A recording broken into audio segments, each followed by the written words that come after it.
Hey everybody, Mike here with Noonan Sports Specialist. Today I would love to talk with you about food labels.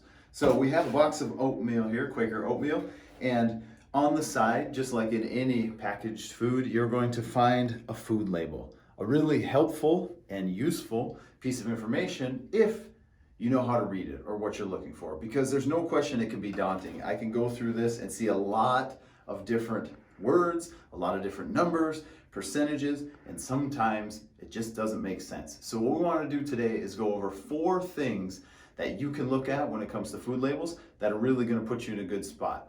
So the first one that we're going to look at, if you see here closely, is going to be serving size. So that can be tricky sometimes because for instance, in this oatmeal, serving size 1 packet, which is typically what we're going to be eating, 1 packet. But if we're looking at something where a serving size is maybe chips, for instance, it's 12 chips. Well, that's definitely something you want to keep in mind. So when we move on to the next things, you know that in those serving size of 12 chips, there's X amount of the other nutrients. Leads us to the second thing, which is calories.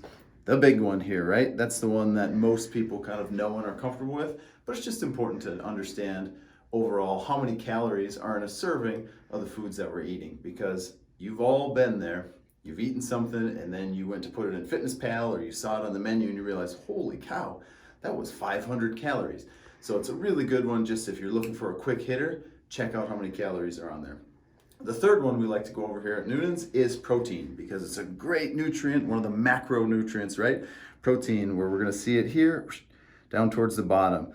Looking at how many grams per serving are in protein. We're more often than not gonna be better off if it's a higher protein content. So just kind of getting an idea of how much protein is in there is gonna be helpful for you. And then the fourth and final one to keep a look at is sugar, because we understand that there's going to be added sugars in a lot of things, but sometimes it sneaks in there without us really knowing. Maybe we're thinking it's a healthier version of something, and then we look at the food label and we see sugars, and there's more than we would expect in a serving. So just keep your eyes on that. So next time you're wondering, is something healthy for me? Is it good for me?